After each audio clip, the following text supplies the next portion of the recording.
Welcome back, everybody. Today we're going to go over everything you need to know before you go to Toronto, Canada. So in this one, we're going to go over the hotel we stayed at. We're going to go over all the food we went to and had.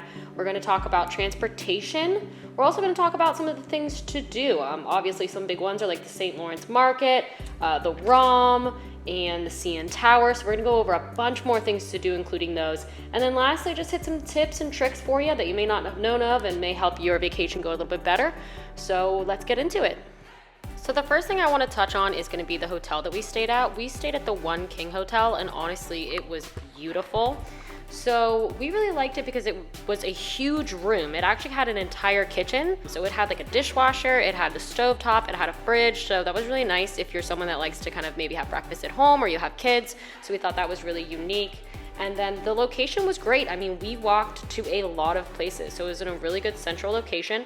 There was friendly staff and amazing views. Also, some unique things about this hotel is there was a safe vault type thing in the hotel. You have to go down and check that out if you're gonna stay there. And then they had a great little bar in the lobby that we had a great time at. They were playing bumpin' music, super nice bar staff. And then for us, we actually got this as a really good price. I can't remember how much exactly we got it for, but I wanna say 2 or 3 nights, it was like $900. We got it through Expedia, and if you went online to their website, it was like $1,600. So I usually don't use Expedia, but maybe check it out because we got a great steal for this hotel, and honestly, it was totally worth it. I would definitely recommend. Clean, big, great location. I would recommend the One King Hotel. For the next category, we're gonna talk about food in Toronto. So the first place we went to was the St. Lawrence Market, which I am gonna go into more detail later on in the video, but for now we're just gonna go over what we had there. And we had a bagel at their bagel market inside the St. Lawrence Market, and it was amazing. It was the best bagel I've ever had. You could put so many toppings on it. We did like avocado, red onion, bacon, you could do turkey. There was all these different flavors of cream cheese, different bagels, super fresh, really well done, not too big, not too small, a little pricey. I wanna say like 2 bagels was like $25. So it was a little pricey, but in my opinion, definitely worth it. And the St. Lawrence Market is amazing anyway, so it's a great little 2-in-1. So the first dinner we went to was La Batola de Taro. Excuse my pronunciation for half of this in this restaurant, but it was a really pretty Italian restaurant where they made all their pastas fresh from scratch. It had really good reviews, so we went ahead and gave this a shot. Here's a glance at the menu. So you had some appetizers, some salads, and then on the other side, you had like your mains and your pastas, and overall a decent amount of options. So they started off with like these 2 pieces of bread with just some olive oil, and then we did the caprese con mozzarella to start, and I also ordered a side of arugula. I just wanted to put a little bit on it, but they only let me get a huge side of it. But this was pretty good. This was really fresh. Then we did their tagliere del giorno. That's how it's put on the menu. But basically it's just like a meat and cheese platter with some pickled veggies, some olives, things like that. So we did like this. It wasn't our favorite like charcuterie board we've ever had, but overall, I mean, it was good. I don't know if I'd get it again, but it was tasty, and they gave you a ton of food, obviously. Then we got 2 pastas. Carson got this tagliatelle al fungi, so like a mushroom pasta. It was really light and refreshing. And then I got their carbonara, which was definitely heavier, but still really rich and creamy. Authentic. It was egg yolk. It wasn't like the fake fettuccine sauce. I can't stand that. So honestly, mine was fantastic. Carson's was a close second for me because it was really light. So if you're looking for something a little bit lighter, it was phenomenal. And then here is our bill to give you a price point idea. I think it was priced pretty fair. It was all pretty fresh and good. Remember, this is priced in Canadian dollar, not US dollar, so it was a little bit cheaper for us because of the conversion.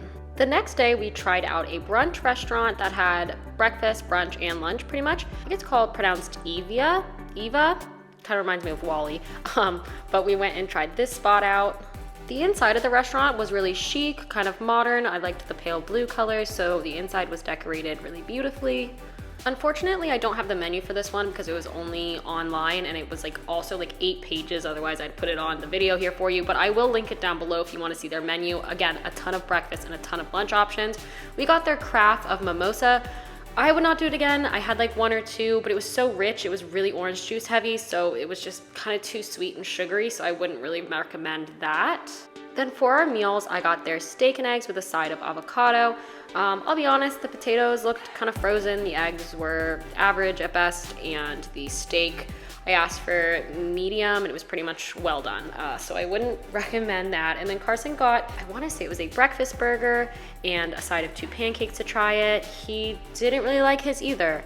He just said everything kind of tasted frozen. It just wasn't high quality, especially for the price. So unfortunately, this place was a miss for us, but let us know if you try it out and you have a different experience. Sadly, we messed up and forgot to film the final bill. We were ready to get out of there. This is us talking about how we apologize for that, and we were kind of complaining, but it was definitely overpriced to give you that price point.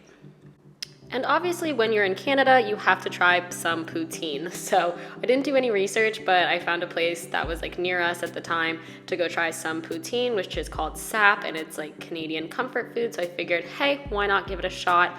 Carson had no clue what it even was. So we went in there, we had that. It was pretty good. I feel like there's probably better places to go to try poutine. So if you are from there, let us know where are the poutine spots. But overall, it was good. It was fun to try. If you're in Canada, go ahead and give it a shot about some poutine.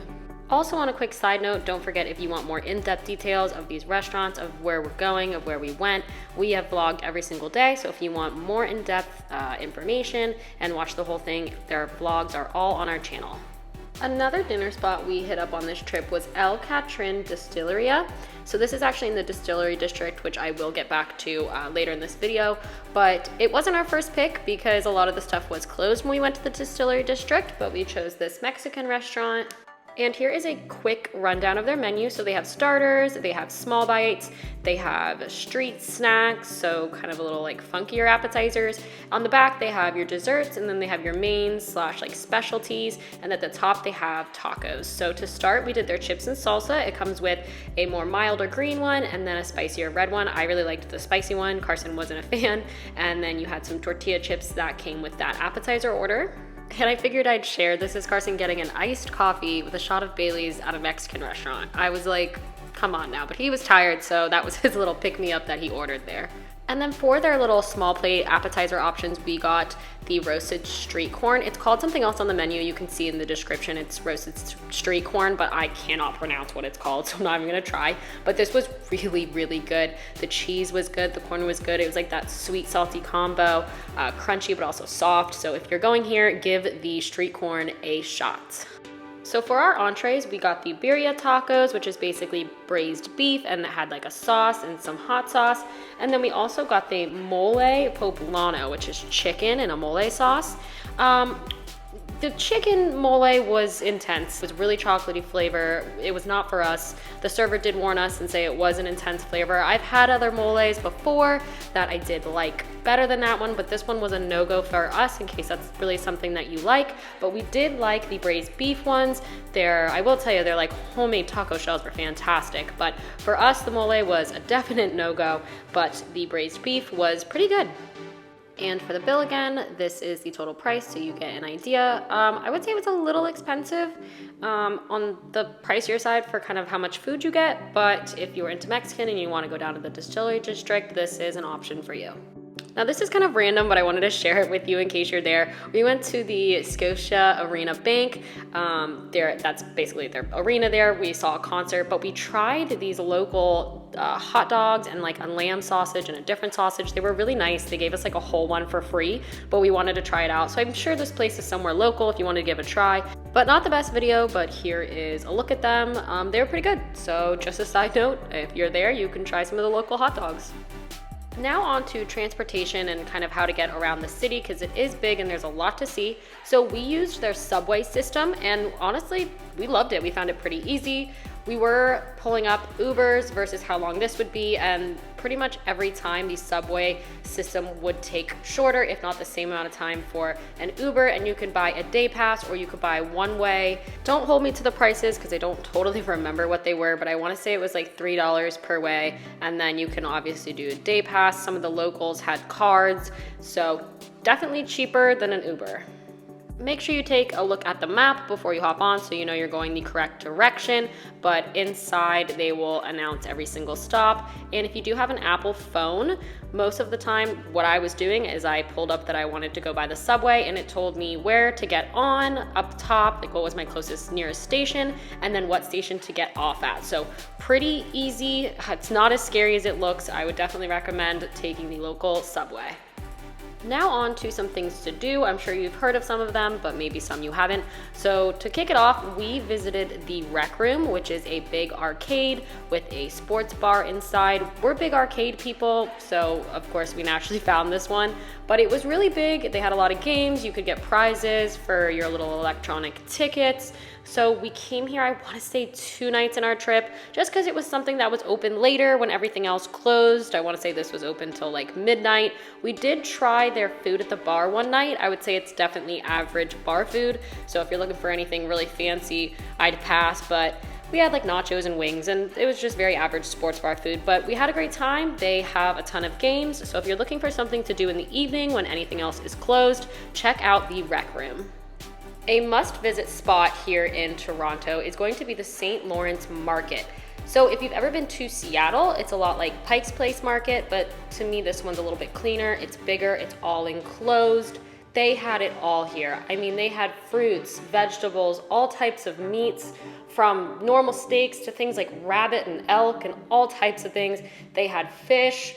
They had fresh food you could grab and go. They had pasta, they had sauces, they had shopping, they had someone making crepes. They had, of course, our bagel place we went to. I mean, they just had it all. They really did. So I would definitely give this a shot. There's a downstairs, there's an upstairs. You can get any type of food you want. Just take in the scenery. It's a great way to spend the day. Another fun little place we checked out is Casa Loma. So this is actually an old, not abandoned, but it's an old, I guess it is abandoned, mansion that they kept up and they kind of refurnished it and they built it how it used to look. So it's really cool to walk around. It's really interesting inside. The outside is beautiful. I mean, the sightseeing here is incredible. The outside has like fountains and then you can go all the way to the stables. Funny enough, we went in October, so they did have a Halloween fest set up that we didn't know about, so we went down this hallway and it was like haunted and it was honestly really fun. We weren't expecting it, but it was a good time. And we did learn that they do some events, so make sure you check that out. But overall, you can come, you can use a city pass, or you can come for the day. I'll put the pricing here. And it was just a great little day to spend a couple hours and take some views in and learn about some history. Now you may have heard of this spot. This is the ROM, which is the Royal Ontario Museum. So we spent the day here, only probably a couple hours. It is really big. There's a bunch of different sections. You know, there's an Asian section. There's all different historical times. You have the dinosaurs. You have a ton of options to look at. We love looking at like the mummies. Our favorite is the ancient Egyptian artifacts that they have there. So it is worth a shot to go to. They have like some fossils. I mean, they have a bunch of stuff. It's not the best museum we've ever been to. That being said, we've been to like the Louvre, so can't compare anything to that. Overall, it was a nice museum. If you want to pop in for an hour or so, give you something to do. One of our favorite things we did this trip is we went and saw the Broadway show Harry Potter and the Cursed Child. So we were super excited about this. This was at the Mirvish Theater. So they do have a Broadway theater that obviously has rotating shows. So definitely check out the theater's schedule because there might be something you want to see there. The theater was beautiful. It was big. There was concessions out front. So there was like wine, beer, some snacks. The show was absolutely fantastic. It was actually 1 out of 3 places still airing this Harry Potter Broadway show. So we got really lucky. So again, this was the Mirvish Theater in Toronto, and we went and saw Harry Potter and the Cursed Child. Great time, amazing way to spend the evening. So check out their schedule before you head out there. Something else that's kind of off the beaten path is we asked a local where to go for some nightlife, and she said to go to Kensington Street. So that's where we headed, Kensington Street.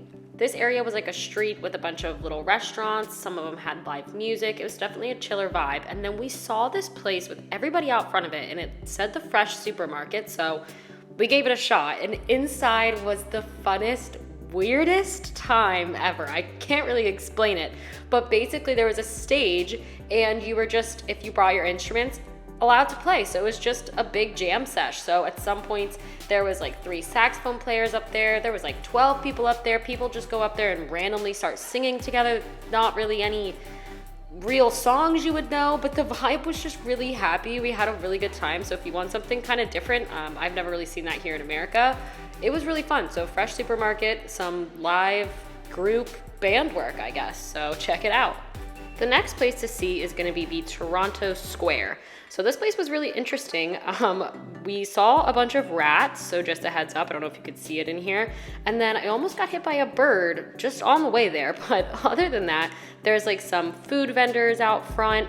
And basically you just come to take in the sign. So it's the famous Toronto sign. And then if you see this little pond type little area here, this actually changes to a ice skating rink in the winter. So if you are coming in the winter, it's super fun. They put lights out, they put food vendors out, like a lot of food trucks out in the winter, but you can come and take in the Toronto sign.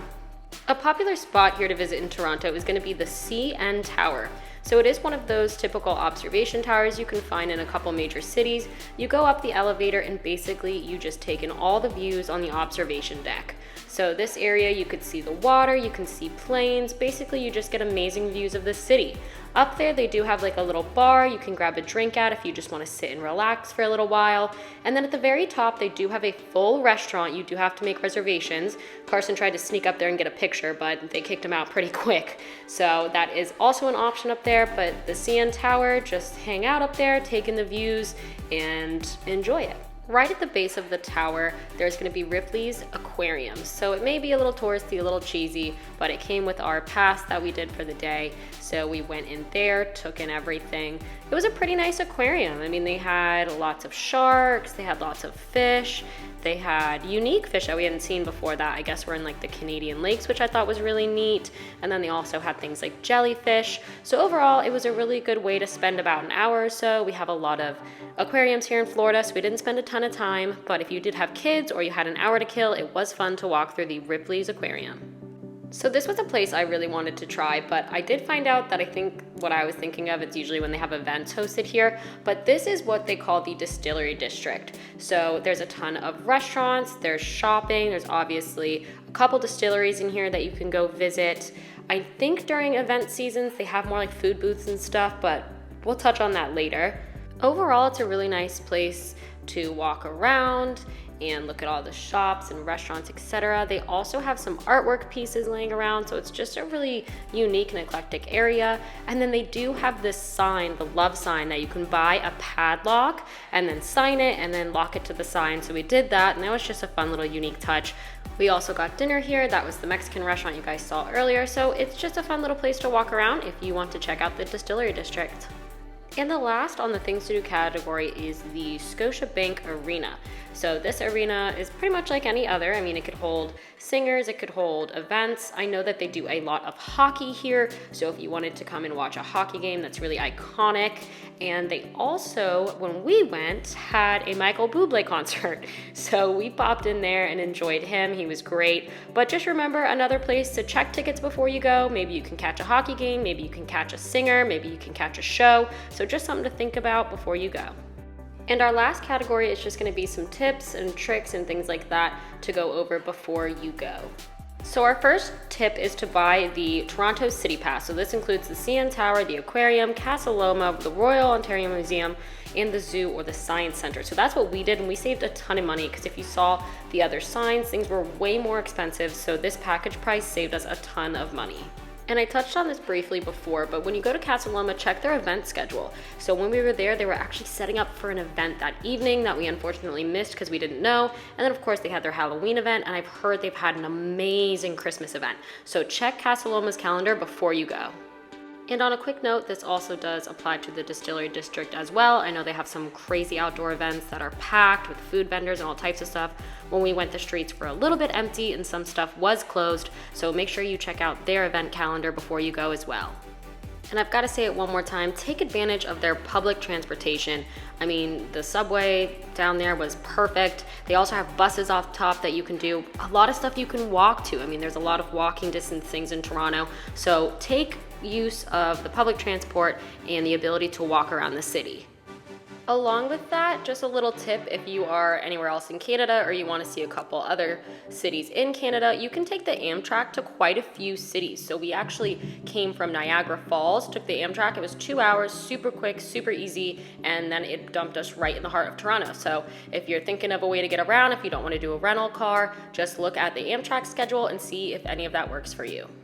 And this last thing's kind of random, but I just thought it was really interesting. So in the airports, pretty much I've been to in America, I've never seen this bag drop off, like completely automated. So really cool little thing that they have here. You literally just drop your bag, it goes back, it scans the tag, and it's super seamless, no lines. So I just thought that was really cool. So let me know if there's anywhere in America that does have this, or if it is just like a Canadian thing or an international thing. Let me know, because it was really neat, and I hope they introduce it here in the States, because it made things a heck of a lot easier. And with that, that is going to wrap up our everything you need to know before you go to Toronto.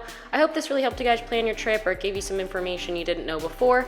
If you have any questions, comment down below. We always answer them for you. And thank you so much for watching. If you want more in-depth, videos of everything, we vlog every single day when we go on these trips, so make sure to check out our channel. Don't forget to like and subscribe. It really, really helps. And we hope you have a great trip if you're going to Toronto.